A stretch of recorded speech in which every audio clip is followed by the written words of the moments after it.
Real quick, before we get started, I want to ask what comes to mind when you hear the words processed foods? I'm willing to bet that your first thought is something along the lines of, nope, can't eat those. Processed foods are bad and unhealthy.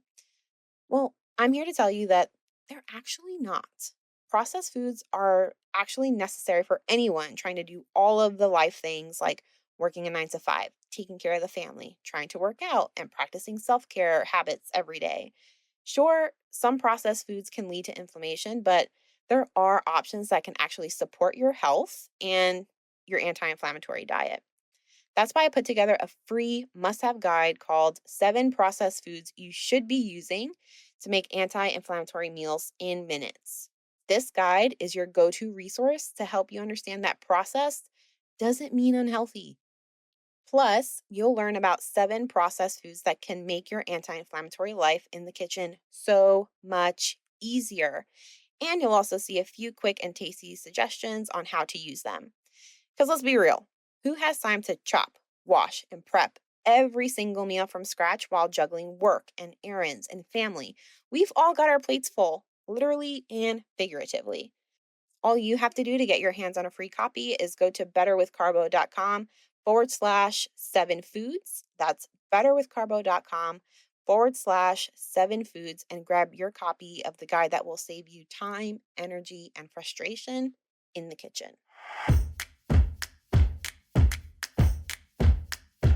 Some protein bars can serve your health the same way that a Snickers bar could, which isn't necessarily a bad thing if you're looking for a treat or something like that, but it's not necessarily a great thing if you're looking for something to hold you over till dinner because lunch just got by you. I'm Krissy Carbo, registered dietitian and host of the Inflamed in the Brain podcast. Here we cut through the confusion and complexity of inflammatory health to deliver straightforward, bite-sized strategies and information you can easily apply to your life. Not that long ago, I was lost in a sea of information and overwhelmed by the challenges of inflammation. But cut through years of trial, education, and self-discovery, I've learned to break free from the chaos of fad diets to cultivate a practical, anti-inflammatory lifestyle that not only helped me stabilize my own diagnosis, but thrive with it. Whether you're an autoimmune warrior yourself, or you're just trying to have a healthier, uncomplicated life, you're in the right place. Together, we'll explore realistic strategies that can make a profound difference in your life.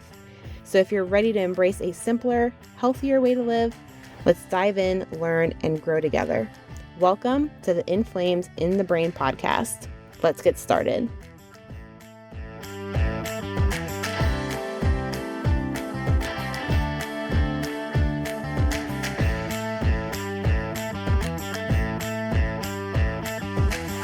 Hey, and welcome to another episode of the Inflamed in the Brain podcast. I'm Krissy, your host and friendly neighborhood dietitian, and I'm excited because this is another snack episode where I'm letting you in on how to find a protein bar that will not destroy your health.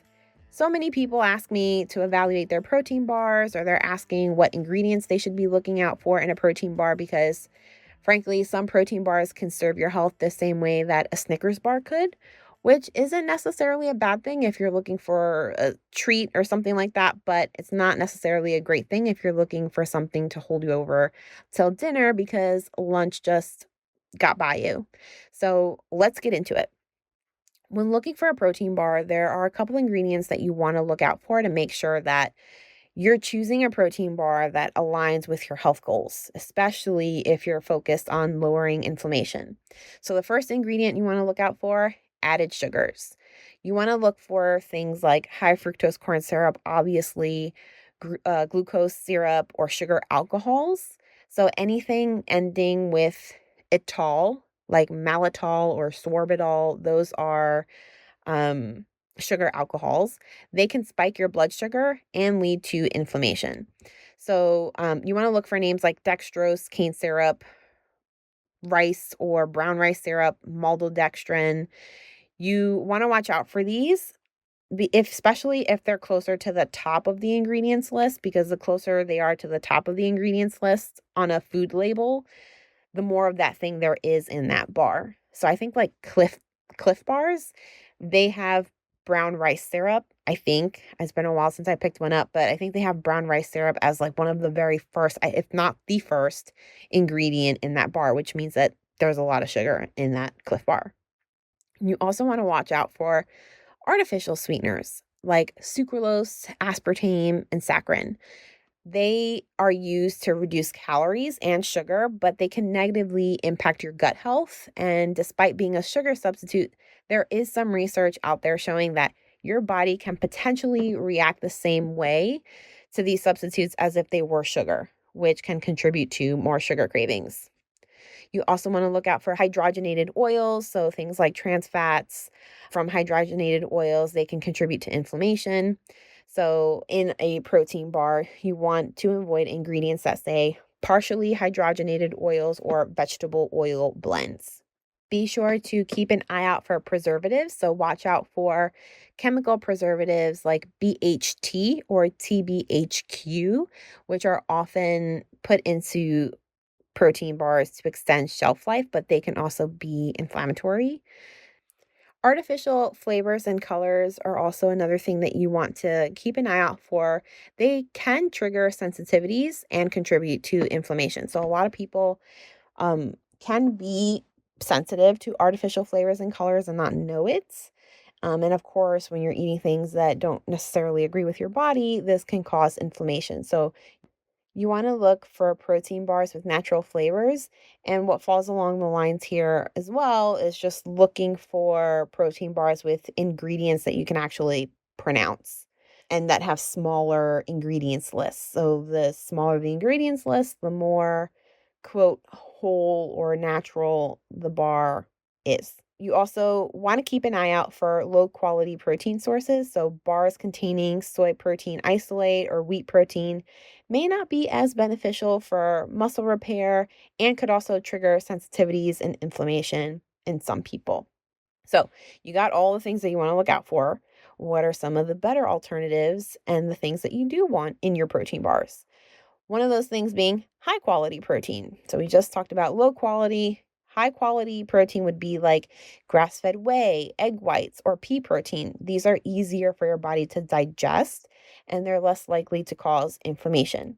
You also want to look out for healthy fats. So choose bars with natural fats like nuts, seeds, or coconut oil for sustained energy and satiety.